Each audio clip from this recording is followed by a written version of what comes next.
So I've noticed a lot of devotees, Radharaja, who have different cardiovascular diseases, high blood pressure, strokes. Can you explain a little bit about the causes of these things and how to prevent them?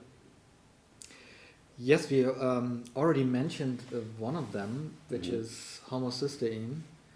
That's a very simple one to fix. Low B12, which is extremely frequent in devotees, means high homocysteine, and homocysteine is like sandpaper in your arteries. So Mm. it destroys gradually your arteries by scrubbing. And if you have high blood pressure, which many get after the age of like 60, that combination is especially bad because then that sandpaper is brushing a lot harder against the wall of your arteries, Mm. causing arteriosclerosis and causing the formation of clots.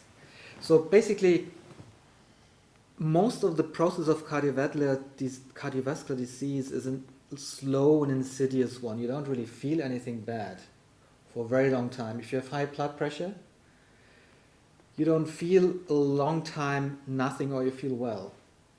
Still, high blood pressure is now the factor number one for early death and early disability, before smoking even. Mm. Mm. So it's a real insidious killer. And it's very important to take care of high blood pressure in time. So measure your blood pressure after the age of 50 regularly and see if it goes up, especially under stress. What does high blood pressure do? It makes arteries more and more hard. Mm.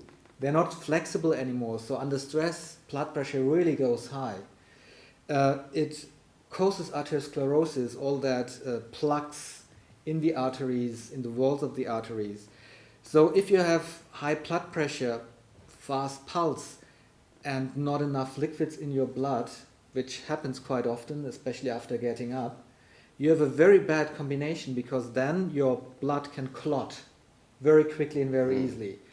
It is well known that the risk of heart attack and strokes is increased threefold after getting up because we dehydrate during the night. Around half a liter by breathing, by the kidneys and bladder. So we need to, as the first thing after getting up, drink at least half a liter of warm water, not from the tap, you warm it up, add some lemon juice, and rehydrate yourself and clean yourself out. So your blood gets again in flow. That's one important advice next to B12. Also under high stress, the risk of strokes is very much increased, and also through salt. Salt increases blood pressure a lot, and we should really reduce the amount of salt in our diet and increase the amount of potassium. Potassium is that essential mineral which is a lot in vegetables, in fruits, in nuts, in legumes, and which is very little in processed food. So potassium lowers the blood pressure and makes the arteries smooth again. Now you mentioned homocysteine. So where do the high levels of homocysteine come from and how to reduce them? High levels of homocysteine usually come from milk products, eating milk products, because they come from methionine, the amino acid, which is like 4 times higher in cow milk than in mother milk.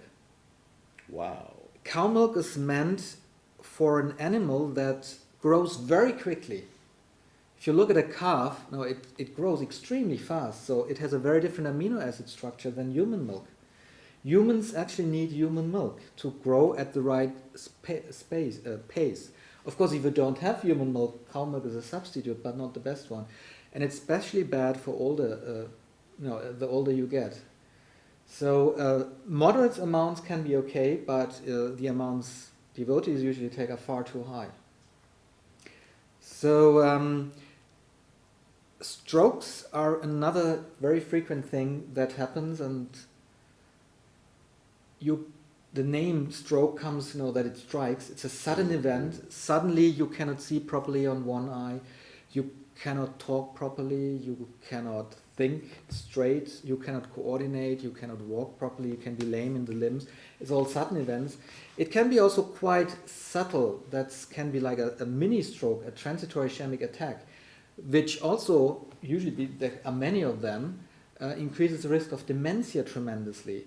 So it's really important to maintain a healthy cardiovascular system here and here. That is easy fixed nowadays by stents and bypass, all that stuff. You can't fix this. Mm. So once you get problems here, you're getting them here too. That's called vascular dementia, which is also very frequent and it's also connected with Alzheimer. So all this goes also together with being overweight, obesity, a syndrome called metabolic syndrome, with like too much belly fat, which most men and a lot of women have. That's intestinal fat and liver fat that leads up to diabetes. That's also part of the whole picture at one point. And kidney disease is also something that comes from diabetes and hypertension and getting more and more frequent. Another thing you should keep in mind is sleep. Often we don't sleep properly at night because we have sleep apnea. That means you stop breathing for like almost a minute and then you panic without waking up and breathe again.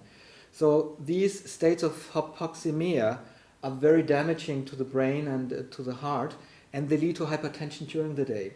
Many people have that, and you should check that by like a pulse oximeter that registers your oxygenation, or in a sleep lab. It's an important and very often overseen health problem. Is there any sugar connection to these problems? Yes. Also, sugar is there, of course, it contributes to diabetes, but also especially meat or sausages or dairy can contribute there. Sugar should be reduced a lot. It's one of the major causes of the whole thing called metabolic syndrome. It leads up to insulin resistance, especially if it's combined with milk, proteins. How does it affect the heart events or high blood pressure? Or? It's a complex thing, but it does. It does via different hormonal factors, like salts and especially sugar instigate certain hormones like dopamine and adrenaline, and that triggers high blood pressure again. And permanently increased high blood sugar, of course, is very damaging to the arteries and to the kidneys and to the eye and to the brain, and increases Alzheimer risk and so on. So once you're at that stage where you don't get your blood sugar down anymore, that's very bad. And a lot of people just keep their blood sugar up by snacking themselves through the day. Like soft drinks are a real killer in that way. They're extremely bad. And yeah, avoid soft drinks. Go on healthy drinks like water, tea, stevia as a sweetener. What about fruit juice? Fruit juice is also not good if you're already overweight. For children it's okay, but better eat fruits, whole fruits, because they also satiate your need for eating, so you eat less. So fruits are very good, but not as juices. There, you should not eat too much or combine it with a meal, then it's less harmful. Good. Pomegranate is good for cardiovascular health, for instance. Polyphenols. There's some plants, obviously, there that are especially powerful, but they're overestimated in that way. You cannot compensate eating mistakes by doing just one thing good or adding olive oil to your diet. That doesn't work really at all. Quite the opposite, it's damaging. See, most devotees I know will try to compensate for eating habits or bad eating habits by taking nutritional supplements. What do you think about that? Well, if they include B12, enough of it, it's a good idea, but it doesn't compensate for the bad stuff they're doing to their bodies. That's very clear.